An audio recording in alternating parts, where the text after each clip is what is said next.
Et bien voilà, cette fois c'est fini. Le temps des fêtes, le temps de Noël. Nous recommençons le temps ordinaire. Ce dimanche sera le deuxième dimanche du temps ordinaire. Alors, petite bizarrerie en ce début, nous commençons non pas par relire l'évangile de Luc, qui est celui lu cette année, mais nous allons entendre un passage de l'évangile de Jean. Et bien pourquoi?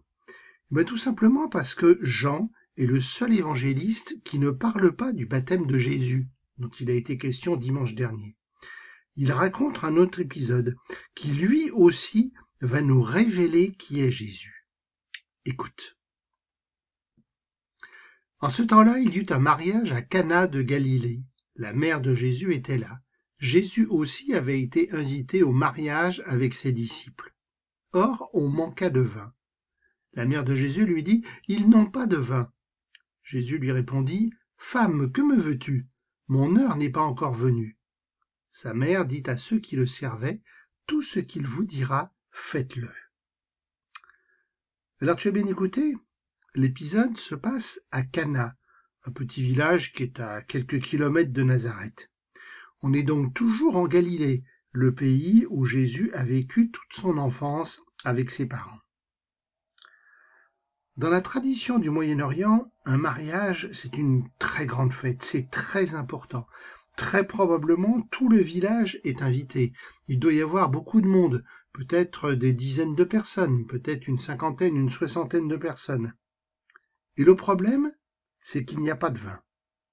Alors aujourd'hui, en plein mois de janvier, le mois sans alcool, cette histoire peut nous paraître curieuse.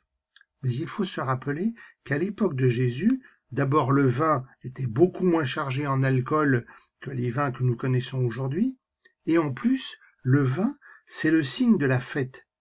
Manquer de vin à un mariage, c'est la honte pour la famille du marié, qui est la famille qui organise.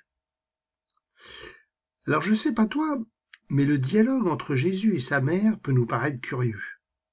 C'est la mère de Jésus qui se soucie de la situation. Et si elle s'adresse à Jésus, c'est parce qu'elle pense qu'il peut faire quelque chose. Mais Jésus nous répond d'une manière qui peut nous paraître bien dure. L'heure qui doit venir, ce sera en fait une des grosses questions dans tout l'évangile de Jean. Car pour Jean, l'heure, c'est la mort et la résurrection de Jésus. Là, on est bien avant. Comme le dit Jésus, ce n'est pas encore le moment, il n'est pas encore temps qu'il se révèle. Et Marie, tu noteras au passage que son nom n'est pas donné par Jean. Marie a cette phrase inouïe, une confiance totale en Jésus. On retrouve cette confiance sans limite que Marie a montrée lorsque l'ange vient lui annoncer la naissance de Jésus. Or, il y avait là 6 jarres de pierre pour les purifications rituelles des Juifs. Chacune contenait 2 ou 3 mesures, c'est-à-dire environ 100 litres. Jésus dit à ceux qui servaient, « Remplissez d'eau les jarres. » Et ils les remplirent jusqu'au bord. Il leur dit maintenant, « Puisez et portez-en au maître du repas. » Ils lui emportèrent. Et celui-ci goûta l'eau changée en vin. Ils ne savaient pas d'où venait ce vin, mais ceux qui servaient le savaient bien, eux qui avaient puisé l'eau. Alors le maître du repas appelle le marié et lui dit, « Tout le monde sert le bon vin en premier, et lorsque les gens ont bien bu, on apporte le moins bon. Mais toi, tu as gardé le bon vin jusqu'à maintenant. » Tel fut le commencement des signes que Jésus accomplit. C'était à Cana de Galilée. Il manifesta sa gloire, et ses disciples crurent en lui.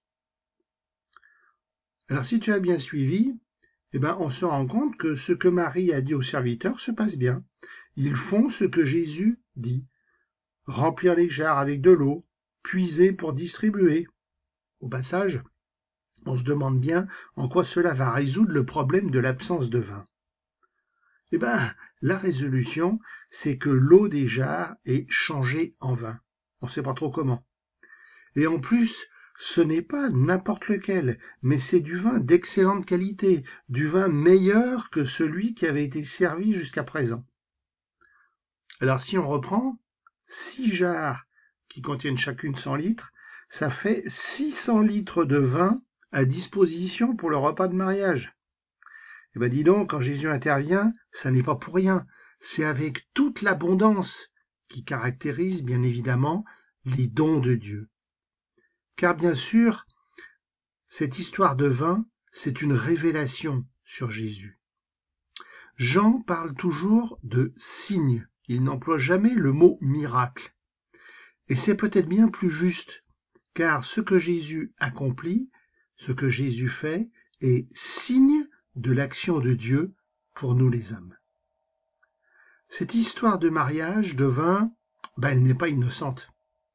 Dans toute la Bible, et surtout dans l'Ancien Testament, le repas de fête, le repas de mariage, c'est le symbole de l'alliance entre Dieu et les hommes.